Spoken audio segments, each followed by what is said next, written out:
2년 전부터 제가 이 찬송을 참 듣고 싶었는데 오늘에서 이렇게 듣습니다. 아주 감사합니다. 자, 우리 하나님의 말씀은 사도행전 28장입니다.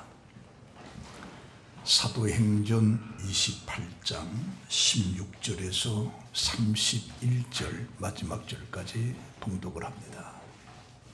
신약 237조 사도행전 28장 16절에서 마지막 절까지 봉독합니다.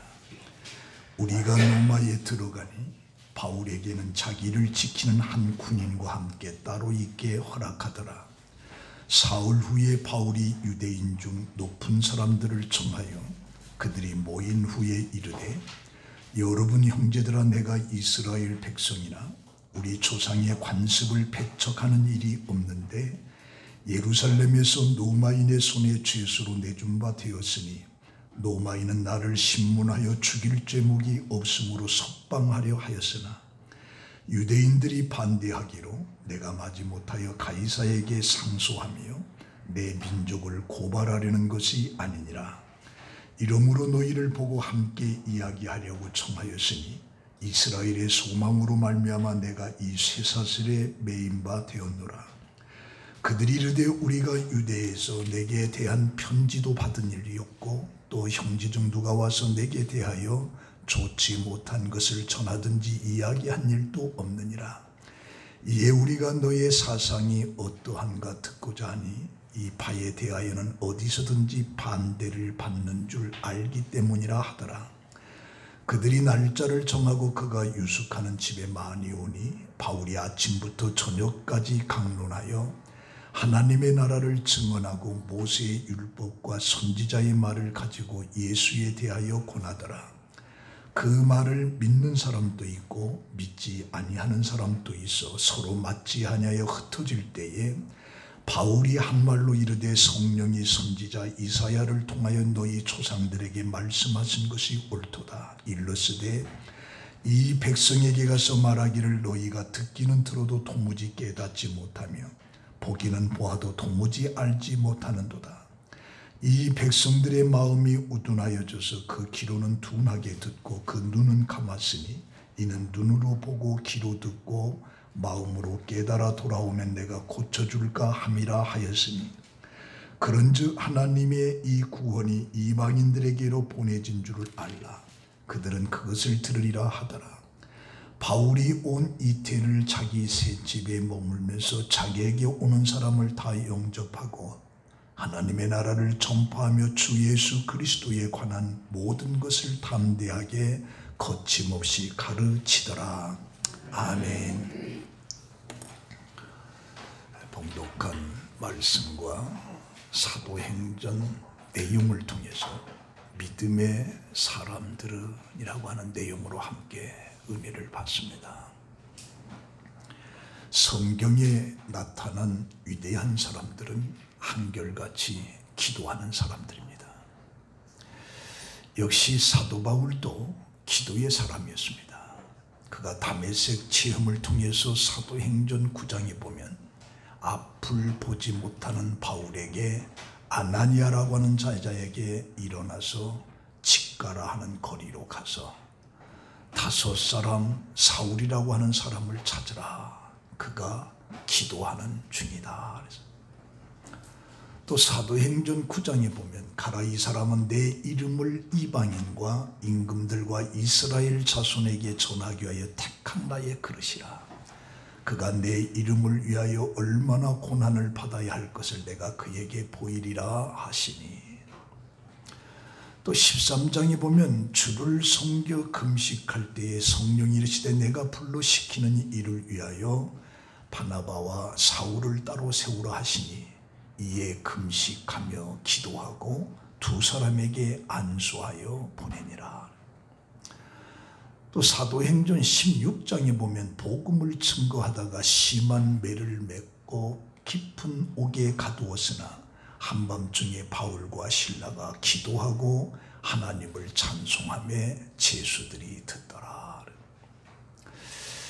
여기까지 바울은 항상 어떤 환경 속에서도 그 기도하는 사람이었다라고 하는 것을 보여주고 있습니다. 이런 바울이 사도행전 21장에 가서는 예루살렘에 올라갔다가 붙잡히게 되고, 그리고 사두개인과 바리새인들에게 고난을 받게 됩니다. 그러자 23장에 가서 하나님의 사자가 바울에게 나타나서 담대하라, 내가 예루살렘에서 나의 일을 증언한 것 같이 로마에 가서도 증언을 해야 되리라. 이 말씀을 바울이 듣고 그때부터 꿈을 꾸기 시작합니다. 나는 복음을 들고 로마로 가야겠다. 그래서 로마에서 복음을 증거할 사명을 간직하고, 그래서 결국에 죄수의 몸으로 가이사에게 상소를 하고 페스도는 가이사에게 갈 것이라. 그래서 바울이 죄수의 몸으로 로마에 가게 되는 겁니다. 근데 로마로 가는 도중에 사도행전 27장에 보면 유라굴로라고 하는 풍랑을 만나서 여러 날 동안 햇빛을 보지 못하고 큰 풍랑이 일면서 그들에게는 구원의 여망이 전혀 없는 절망적인 상태 속에 빠지게 됩니다. 그때 바울은 희망을 잃어버린 그 무리와 죄수들에게 안심하라. 내가 속한 바 곧 내가 섬기는 하나님의 사자가 어젯밤에 내게 서서 말하기를 바울아 두려워하지 말라. 내가 가이사 앞에 서야 하겠고 또 하나님께서 너와 함께 항의하는 자들을 다 내게 주셨다 하셨으니 안심하라. 나는 내게 말씀하신 그대로 되리라고 하나님을 믿노라. 그래서 그 풍랑 속에서 구원을 받습니다. 근데 멜리데이라고 하는 그 섬에서 원주민들이 베푸는 곳에 함께 있다가 불을 피다가 거기서 독사가 나와서 바울의 손을 붙습니다. 그때 이것을 본 원주민들은 이 사람은 살인한 사람이라. 바다에서는 구조를 받았으나 공의가 그를 살지 못하게 하미로다. 그래서 바울이 금방 죽을 줄 알았어요. 근데 바울이 여전히 살아있단 말이에요. 그들이 생각하기는 독이 퍼져 죽을 줄 알았는데 죽지 않는 것을 보고 그들은 그 말하기를 이 사람은 신이다. 이렇게 원주민들이 이야기를 하게 됩니다. 이로 인해서 그 섬에서 가장 높은 사람 보블료라고 하는 이의 영접을 받고 그의 부친이 열병으로 고통을 당하는 그에게 기도하면서 그의 병을 고쳐주십니다. 그러고 나서 그 마을에 있는 모든 병든 사람들이 와서 고침을 받고, 그래서 바울은 그것으로 인해서 풍성한 대접을 받으면서 석 달 후에 로마로 다시 죄수의 몸으로 가게 되는 겁니다. 그래서 로마의 형제들이 아비오 광장과 드레이스 티베르네까지 맞으러 오는 것을 보면서 바울은 하나님께 감사한 마음을 표현합니다. 그러나 16절에 우리가 로마에 들어가니 바울에게는 자기를 지키는 한 군인과 함께 따로 있게 허락하더라. 죄수의 몸이기 때문에 그는 별도로 군사와 함께 기거를 하게 되는 겁니다. 자, 이런 상황에서 하나님께서 바울에게 너는 로마에 가서 예루살렘에서 증거한 것처럼 너도 복음을 증거하게 되리라라고 하는 그 지시를 받고 바울의 마음에는 로마로 가야겠다는 꿈을 가지고 있었어요. 그런데 로마에 가기까지의 바울의 일정을 쳐다보면 고난의 연속이었어요. 그것도 떳떳하게 간 것이 아니라 죄수의 몸으로 가요. 그래서 풍랑을 만나서 죽을 고비를 독사에 물려서 죽을 고비를 그러면서 로마에 도착하자면 여전히 죄수의 몸으로 격리된 상태 속에 있게 되는 거죠. 근데 이런 상황 속에서 바울은 절망하지 않고 낙심하지 않고 죄수의 상태 속에 있으면서도 복음을 증거하는 바울의 모습을 보는 거예요. 그래서 20절에 보면 너희를 보고 함께 이야기하려고 청하였으니 이스라엘의 소망으로 말미암아 내가 이 쇠사슬에 매인 바 되었노라. 복음을 증거하러 로마에 왔지만 바울의 현 상황은 죄수의 몸으로 지금 쇠사슬에 묶여있는 상태.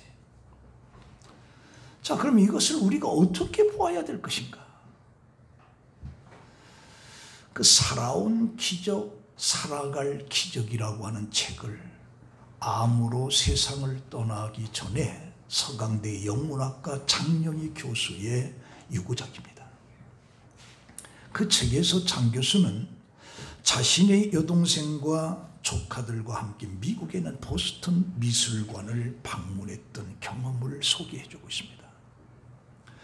그때 장 교수는 미술관 방문을 기념하기 위해서 동양인으로 보이는 한 중년의 남자에게 사진기를 건네면서 사진을 찍어달라 그래요. 그는 아주 사진기를 잘 다루면서 아주 기분 좋게 여러 장 셔터를 눌렀어요. 그런데 나중에 필름을 현상해 보니까 황당한 괴기한 사진들이 있는 겁니다. 가족 모두의 머리가 잘려 있는 거예요. 그리고 동생의 발을 크게 확대해서 동생의 발만 딱 찍어놓은 거예요. 자신의 머리를 조카의 가슴에 거꾸로 놓지를 않았나. 이해할 수 없는 괴기한 사진들이 현상에서 나온 거예요. 순간 사진을 찍어준 사람의 불순한 의도가 느껴지면서 그 사람의 인간성 자체에 회의가 들 정도로 불쾌했다고 합니다. 그런데 그 곁에서 사진을 함께 보던 초등학생이 이렇게 말하더라고요. 와, 이모, 이 사진 짱인데. 그때 그 미술관에서 본 추상화와 같아.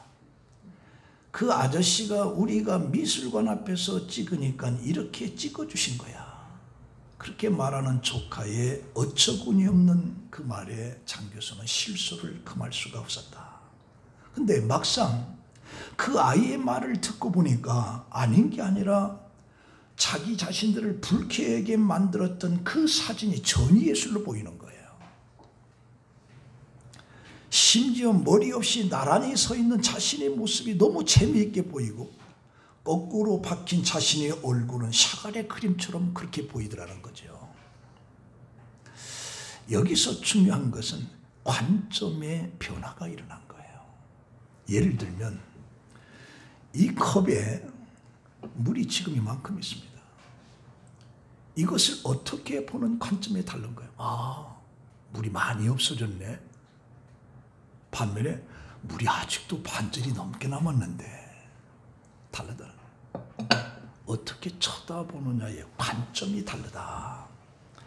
그래서 사람들이 살아가면서 정말 중요한 것은 상황이 아니라 그 상황을 쳐다보는 관점이 중요하다. 기대했던 것이 무너지고 원하는 대로 일이 진행되지 않을 때에도 우리가 막다른 골목에 다다른 것처럼 아무것도 할 수 없는 막막한 상황에 봉착했을지라도 우리 인생을 결정짓는 것은 그 상황이 아니라 그 상황을 쳐다보는 관점이 우리 상황을 만드는 거예요. 그래서 우리는 어떤 눈으로 쳐다보는가, 어떻게 생각하는가, 보편적인 사고와 생각을 뛰어넘는 시각이 오늘 우리들에게 필요하다. 그래서 오늘 우리 세계가 중국에서도 우한에서부터 시작한 이 코로나가 전 세계를 고통으로 몰아가고 있습니다. 이런 속에 강국과 빈국 사이에서 오는 비극의 백신의 전쟁이 드러나고 있는 거죠. 그래서 지난번에도 말씀드린 그 부스터 샷, 그들은 3번째 접종을 계획하고 이스라엘은 지금 진행하고 있어요. 그러나 이 동남아에서는 지금 5%, 10%도 못 몰랐어요. 그래서 인도네시아에서는 하루에 3만 명의 확진자들이 나요. 말레이시아에서는 하루에 100명 이상이 죽습니다. 근데 강대국에서는 이 백신을 2번이 아니라 3번째 지금 마치고 계획하고 있어요. 있는 나라와 없는 나라의 이 차이가 엄청난 그런 비극 속에 놓여 있다.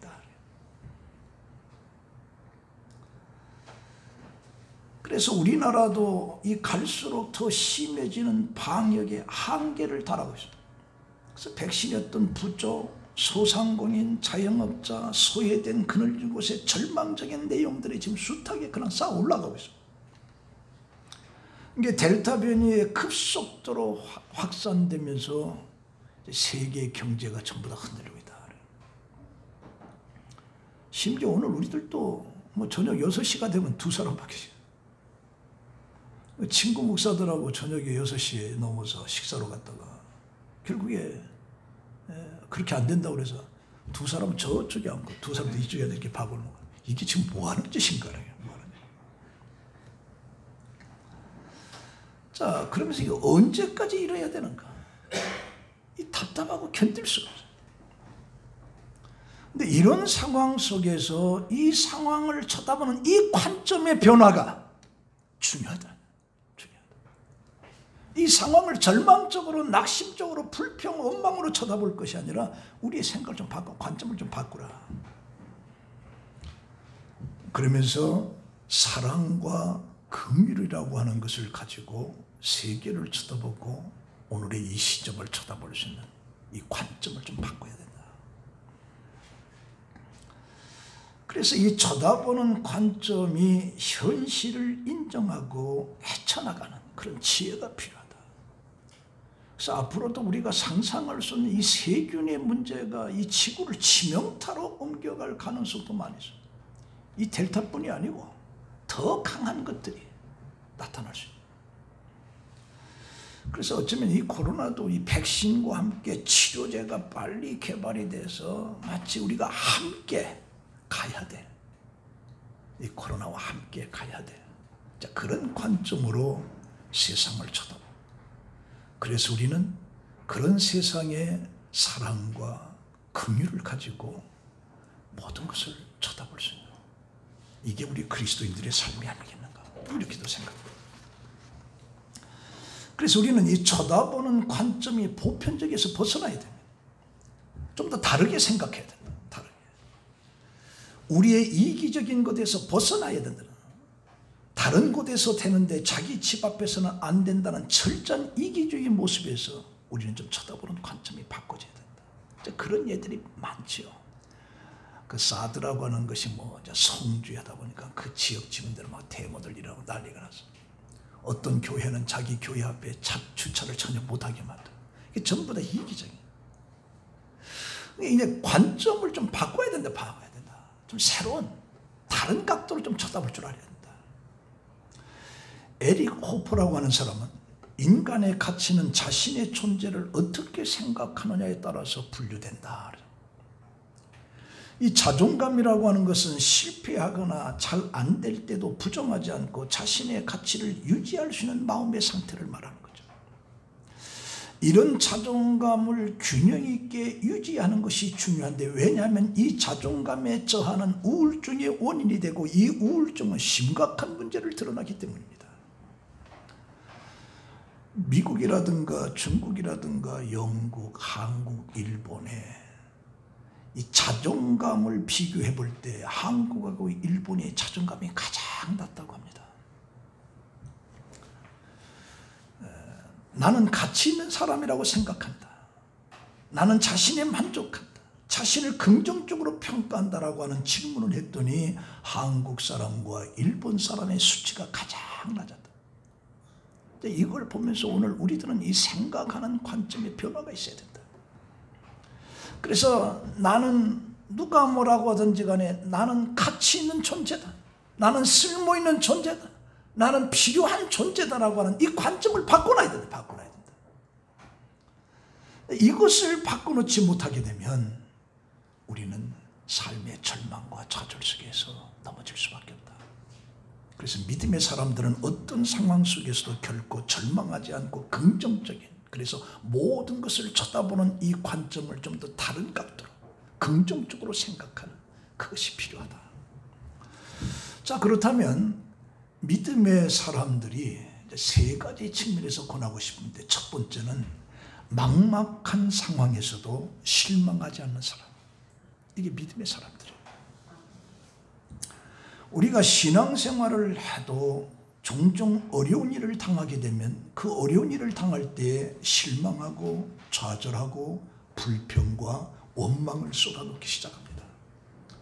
우리 16절에 보면 우리가 노마에 들어가니 바울에게는 자기를 지키는 한 군인과 함께 따로 있게 허락하였더니, 여기서 바울은 죄수의 몸으로 노마에 경지되어 있는 거죠. 복음을 증거하라고 하는 하나님의 사명을 가지고 꿈을 꾸었는데 그 가는 길이 죄수의 몸으로 풍랑과 독사에 여러 가지 노마에 도착했는데 여전히 죄수의 몸으로 격리되어 있는 상태. 그런 상태 속에서도 그런 실망하지 않았다.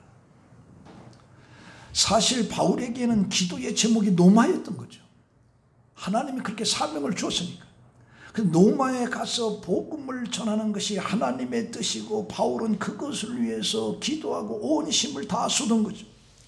근데 노마로 가는 길이 순탄하지가 않았습니다. 고난의 연속이었습니다. 죄수의 몸으로 노마에 가게 됩니다. 이런 상황에 바울은 얼마든지 불평할 수 있고 얼마든지 원망할 수 있고, 내가 노마로 간다고 한 것도 아니고 하나님이 나에게 노마로 가라고 했는데 노마 가는 길이 왜 이렇게 힘들고 어려운지. 그러나 바울은 절망하지 않고 실망하지 않고 그 상황을 긍정적으로 본 거예요. 관점을 새로운 각도로 쳐다본 거죠. 우리 오후에 하는 이 출애굽기 강의에서도 이스라엘 사람들이 출애굽을 하면서 흥분 속에 애굽에서 벗어나게 됩니다. 그러나 잠시 홍해바다가 가로막힐 때 애굽의 군대가 뒤쫓아올 때 그들은 거기서 좌절하는 거죠. 그래서 출애굽기 14장 11절에 보면 그들이 모세에게 이르되 애굽에 매장지가 없어서 당신이 우리를 이끌어내 이 광야에서 죽게 하느냐. 어찌하여 당신이 우리를 애굽에서 이끌어내어 우리에게 이같이 하느냐. 우리가 애굽에서 당신에게 이런 말이 이것이 아니냐. 이르기를 우리를 내버려 두라. 우리가 애굽 사람을 섬길 것이라 하지 않았느냐. 애굽 사람을 섬기는 것이 이 광야에서 죽는 것보다 낫도다. 그들은 가나안 땅이라고 하는 젖과 꿀이 흐르는 그 꿈의 땅을 앙망하면서 뛰쳐나와서 기쁨으로 출애굽을 했어요. 근데 홍해바다가 딱 가로막으니까 상황이 어렵다. 상황이 어려보니까 거기에서 실망과 좌절과 모세를 원망하며 불평하는 거죠. 그걸 좀 다른 관점으로 좀 쳐다봤으면 될 텐데 그러지를 못한 거죠. 왜 그렇게 된 거냐? 믿음이 없기 때문이다. 믿음이 없으면 어려움을 당할 때마다 원망하고 낙심하고 하나님을 떠나는 거예요. 이 믿음이 있는 사람은 그 믿음을 가지고 모든 것을 긍정적으로 쳐다보는 관점이 있는 거예요. 근데 믿음이 없으니까 전부 다 불평과 원망과 좌절, 실망하는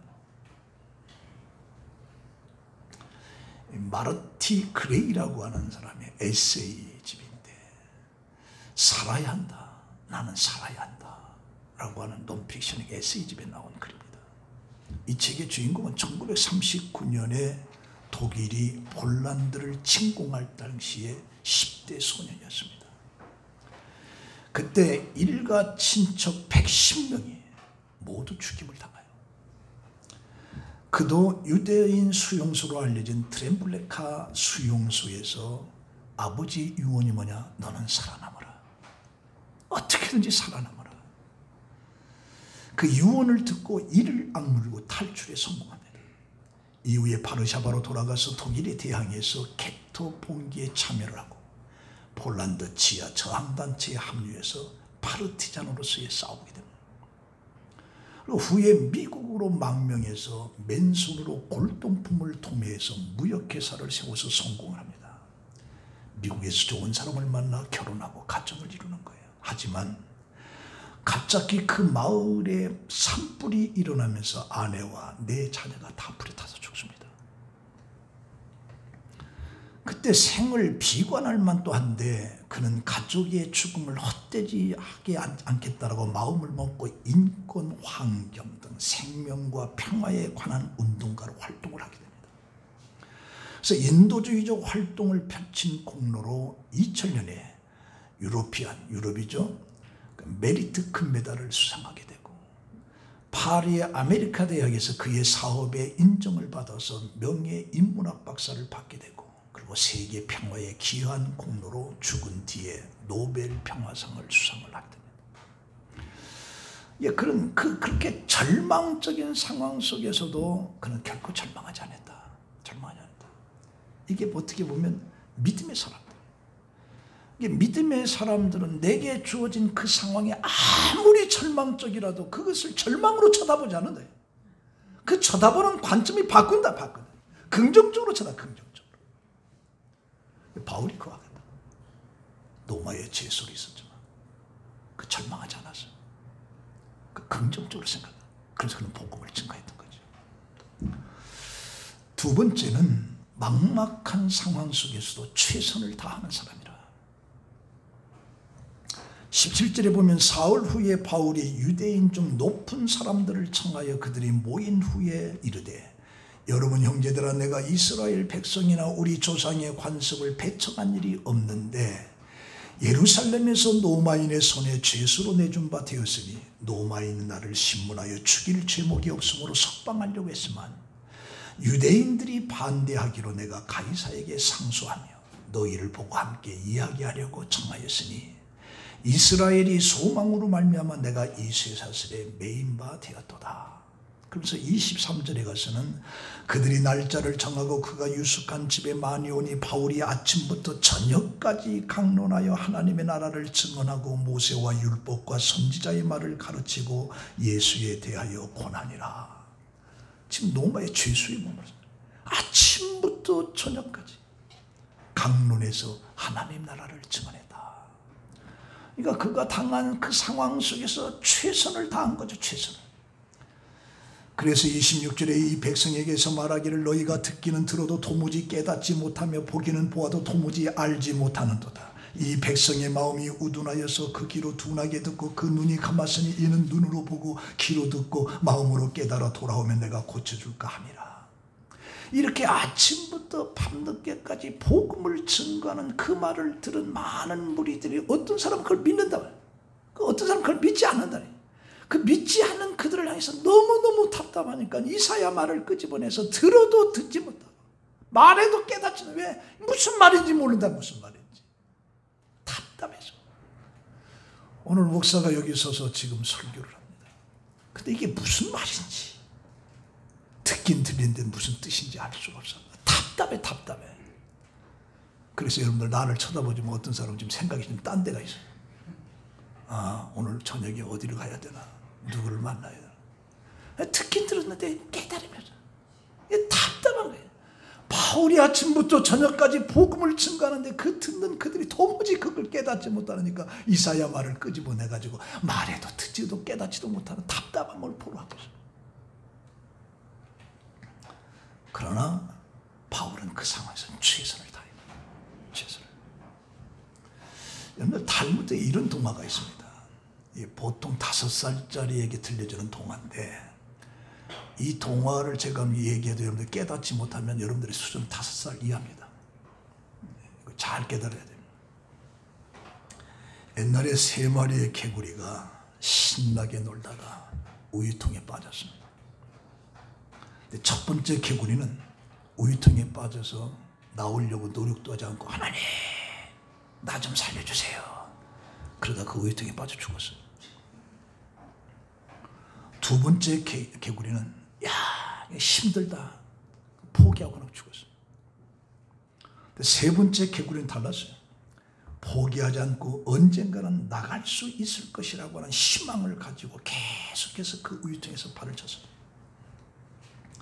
밤이 지나고 아침이 밝아올 무렵이에요. 헤엄을 치던 개구리가 갑자기 발 아래에 뭔가 단단한 느낌이 드는 거예요. 이게 끄짐없이 헤엄을 친 개구리로 인해서 우유가 버터로 바뀌는 거죠. 개구리는 그것을 듣고 드디어 우유통에서 빠져나왔다라고 하는 탈무드 이야기예요. 여기서 탈무드에게서 주는 교훈이 뭐냐? 어떤 상황 속에서도 최선을 다하는 것이 중요하다.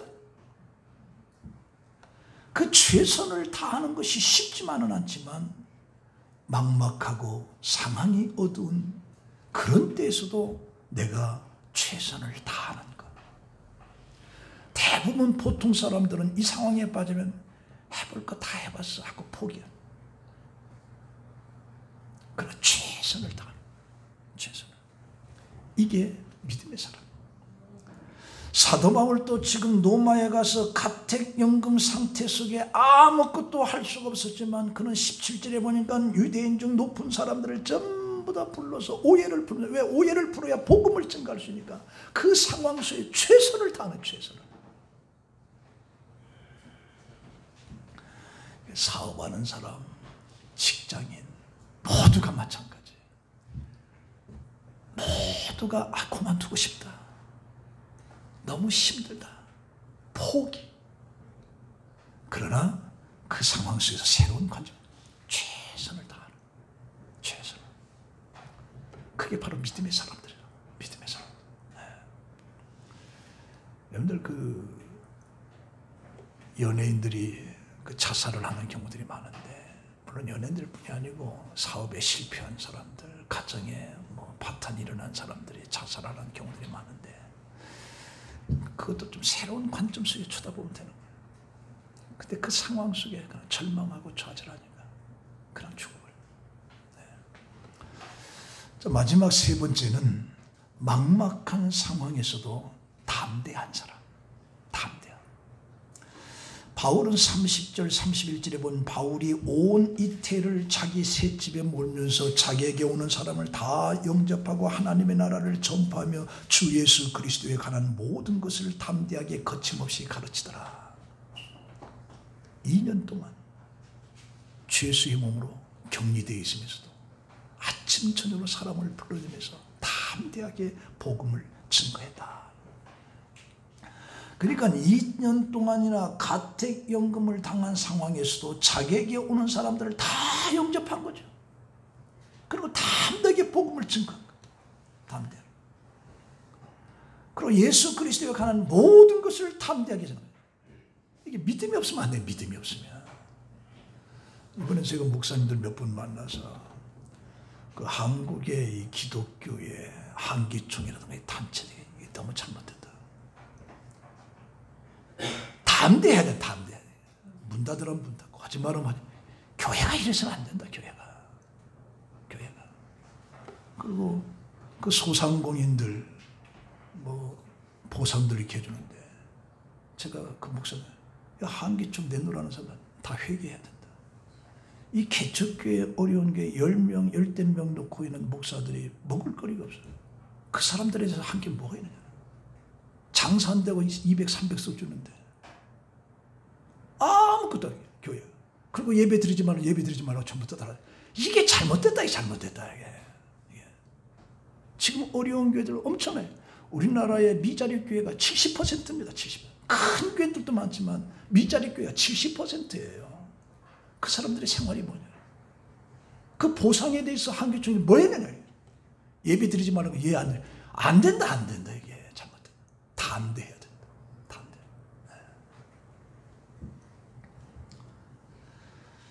캐나다의 가장 위대한 국민적인 영웅을 뽑으라고 하면 테리 박스라는 사람입니다. 이 테리는 22세 때 골육종이라고 하는 암을 앓아서 오른쪽 다리가 잘려집니다. 그는 자신처럼 암으로 고통받는 이들을 돕기 위해서 연구소를 세우기로 다짐하고 한쪽 다리 의족을 한 것으로 오른쪽 다리 이렇게 해서 캐나다 전국 횡단 마라톤을 계획을 합니다. 그때 캐나다 인구가 2,500만이었어요. $1씩만 모금을 해도 이제 그가 했던 연구소를 세울 수가 있다. $1 운동하면서 캐나다 전역을 그 다리 잘린, 그래서 의족을 채운 채 전국 횡단을 하는 거죠. 그래서 143일간 매일 달려서 총 5,373km를 달립니다. 이 소식이 캐나다 전역에 알려지면서 모금의 손길이 끊이지 않았어요. 그때 테리는 다리의 종양이 폐까지 전이돼서 결국에 그는 9개월 뒤에 세상을 떠나고 맙니다. 그러나 테리는 세상에 없지만 사람들은 그의 헌신을 기억하면서 모금액 수가 $5억 넘는 엄청난 돈을 걷게 된 거죠. 그는 이 세상에 없지만 캐나다 사람들의 가슴 속에는 암 환자를 향한 그의 사랑과 도전 정신이 캐나다 사람들 다 기억된다. 그러니까 우리가 때로는 살아갈 때 막막한 상황 속에서 담대한 이게 필요하다. 이게. 자, 결론으로 말씀드립니다. 지구의 자연 현상 중에서 가장 놀라운 것 중에 하나가 바로 화산 활동입니다. 이 화산 활동이라고 하는 것은 지구의 내부 에너지가 지출로 표출되는 현상을 말하는데, 그 지구의 내부 에너지가 내부 물질을 녹여서 만들어내는 마그나죠. 마그나. 그 마그나에 실려서 지표면 밖으로 분출되는 거죠. 이때 지각의 변화가 생기는데, 그 분출되는 자리에서 화산이 생기게 되는 겁니다. 근데 화산에는 세 종류가 있어요. 현재 활동하고 있는 화산을 활화산이라고 합니다. 그러니까 지금 내부의 에너지가 꿈틀거리면서 지금 또 뜨거운 마그마를 뿜어내는 거죠. 둘째 화산을 갖다가 우리가 휴화산이라고 그래요. 그것은 뭐냐? 역사상 활동한 기록을 있는데 지금은 쉬고 있다는 거죠. 지금 쉬고 있다. 그리고 우리가 휴화산이라 그래요. 그 세 번째는 사화산입니다. 사화산. 그 화산과 같은 모양은 있지만 가까운 어떤 역사 속에 전혀 활동이 없는, 그래서 죽은 화산이라 해서 우리가 사화산이라고 말하는 겁니다. 그래서 이 화산에 세 종류가 있는 것처럼 오늘 우리 성도들에게도 세 가지 종류가 있다. 하나는 활화산과 같은 성도. 이 코로나로 인해서 모든 것들이 중지되어져 같은, 이런 속에서도 뜨거운 마그마의 운동처럼 오히려 이 기회가 하나님 앞에 더 가까이 하고 신앙에 열심을 내고 성숙함을 가져오는 활화산과 같은 신앙이 있다는 신앙이에요. 또 하나는 휴화산은 휴화산이라. 과거에는 열심히 했는데 지금 멈췄다. 지금도 멈췄다. 신앙생활 지금 멈췄다.